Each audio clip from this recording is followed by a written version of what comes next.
होना है, संगठित क्यों होना, संघर्ष क्यों करना।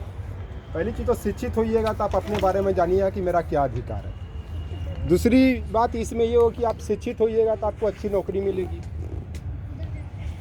अच्छी नौकरी मिलेगी तो आपका जीवन स्तर अच्छा होगा, आपका रिलेशन भी अच्छे फैमिली में होगा। उसके बाद आप रूल करना भी सीखिएगा, जैसे हम लोग आज बोल रहे हैं कल आप लोग ही बोलिएगा, और आप देश के भविष्य के अच्छे नागरिक बन सकते हैं। शिक्षित होने का और बहुत सा कारण है। आप अपने अधिकार के बारे में जानिएगा, आपका कोई एक्सप्लॉइट नहीं करेगा, शोषण नहीं करेगा। अब घर में जैसे कोई विवाद होगा, गलत, जैसे सर ने बताया कि सही गलत की पहचान होगी, तो आपको सही गलत की पहचान होगा, आप में क्या सही है क्या गलत है। हो सकता है कि आपके पेरेंट्स अच्छे से नहीं पढ़े लिखे होंगे तो आप तो एक्सप्लॉइट भी करते होंगे।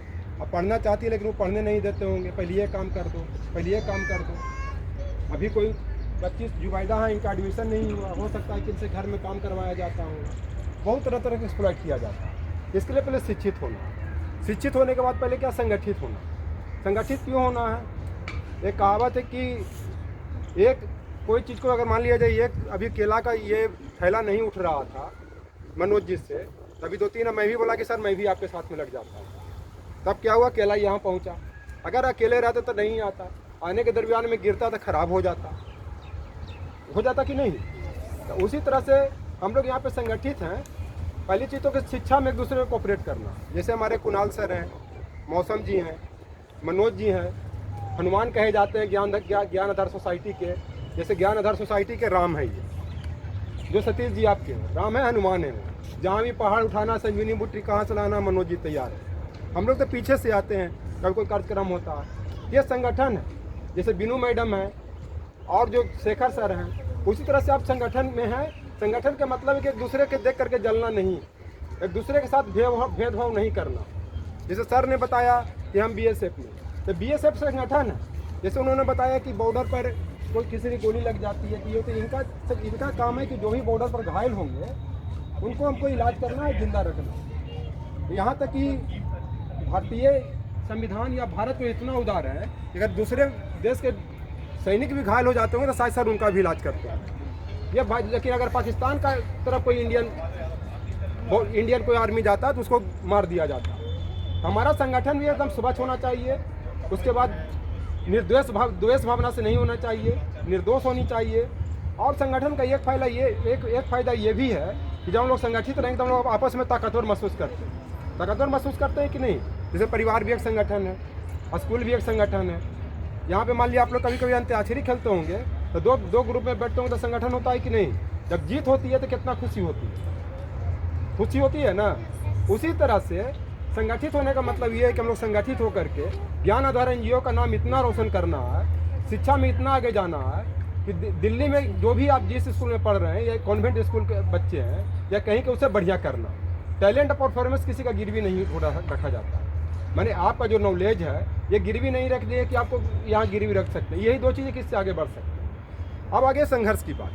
जब आप संगठित रहेंगे, जैसे मान लिया जाए कि कोई एक नज़र देखिए, मान लिया कोई बाहर से अगर घर में आप लोग संगठित हैं तो कोई मोहल्ला के आदमी आँख उठाता है, नहीं उठाता है, कोई आपको नुकसान भी नहीं करेगा।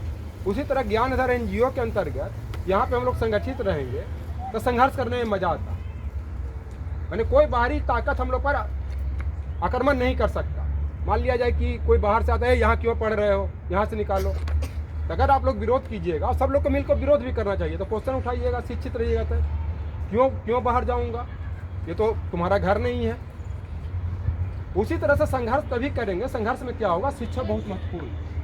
आप शिक्षित होकर संघर्ष करके देश के नागरिक बनना है। कल फौज भी जाएंगे, डॉक्टर ही बनेंगे, सर जैसे विद्वान ही बन सकते हैं, सतीश सर जैसे भी सोशल वर्कर बन सकते हैं, मेरे जैसे प्रोफेसर बन सकते हैं, मनोज जी जैसे हनुमान ही बन सकते हैं, और बहुत तरह के। आप दिल्ली पुलिस में कांस्टेबल भी बन सकते हैं, आईएएस भी बन सकते हैं, आईपीएस भी बन सकते हैं। संघर्ष का मतलब ये नहीं कि झगड़ा करना, शिक्षा में संघर्ष करना। जो भी आप लोग को बेसिक कमी आ रही है, कॉपी, किताब, कलम, टीचर, सब हम लोग अवेलेबल करवा रहे हैं ना। वैसे मत कीजिए, संघर्ष कीजिएगा। आपको कोई गलत नज़रिए से नहीं देखेगा, तो आपको आगे बढ़ने का मौका मिलेगा, आपको कॉन्फिडेंस झलकेगा। मन में डर लगता है ना कि अरे बाहर पढ़ने जाओ, कोई लड़का न छेड़ दे, कोई बदमाशी नहीं कर दे। लेकिन संघर्ष कीजिएगा तो वो आदमी असामाजिकता तो दूर हो जाएगा, भाग जाता है कि नहीं। गलत करने वाला कभी टिकता है। सर ने जैसा बोला कि सही और गलत का डिफरेंस करना, तो कभी भी गलत से नहीं डरना है, गलत लोगों से नहीं डरना है। हम लोग आपके साथ हैं। एक कॉल कीजिएगा, हम लोग के कॉल करने के पहले 100 नंबर पर कॉल करना है, पुलिस को कॉल करनी है, पुलिस को बुलानी है, आपका संघर्ष अपने आप सोल्यूशन हो जाएगा। कोई कुछ नहीं कर सकता। निकलते मौसम जी या जो भी कुणाल जी, कहीं नहीं डरना। जहाँ भी मैं जाता हूँ दहाड़ता हूँ और सबको यही इंकरेज करता हूँ। शुरू में असामाजिक तत्व ने सीए ब्लॉक में बहुत परेशान करने का प्रयास किया, लेकिन सब भाग गए। संघर्ष का मतलब ये होता है, अभी आप लोगों का संघर्ष शिक्षा के लिए करना है और डरना नहीं है।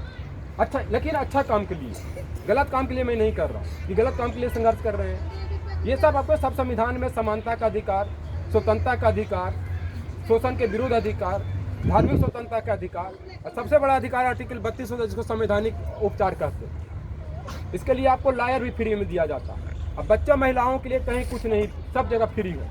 वकील भी फ्री, कोर्ट भी फ्री, यहाँ तक कि आपका डीटीसी बस भी फ्री कर दिया गया। अब फ्री आप कहीं जा सकते हैं। ये सब संघर्ष से मिलता है। तो आप लोग संघर्ष करके देश के भविष्य हैं। और एक लड़की पढ़ती है तो पूरा समाज, पूरा घर, पूरा देश पढ़ता है। एक लड़का पढ़ता है तो सिर्फ एक पढ़ता है। क्योंकि लड़का है, जैसे हम लोग हैं घर से बाहर रहते हैं, घर में तो ज़्यादा सब संभालने वाली महिलाएं ही होती हैं। इसी कारण बच्चों का डिपेंडेंसी तो होता है, बच्चा फादर पर डिपेंड होता है।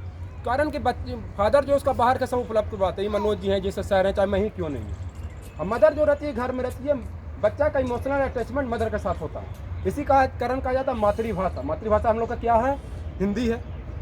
मातृभाषा का मतलब होता है कि बच्चा माँ की भाषा सीखती है, संस्कार की भाषा सीखती है। तो यही शिक्षा, यही संघर्ष है। आप लोग को डरने की जरूरत नहीं है। इतने बड़े बड़े सर भी बड़े हैं, ये सर भी बड़े हैं, पावर से भी बड़े हैं, शिक्षा से भी बड़े हैं और कोऑपरेट करने से भी बड़े हैं। आप इसी तरह से शिक्षित हो, संगठित हो, तभी संघर्ष करेंगे। यही सब बातों से मैं अपनी वाणी को समाप्त करूँ।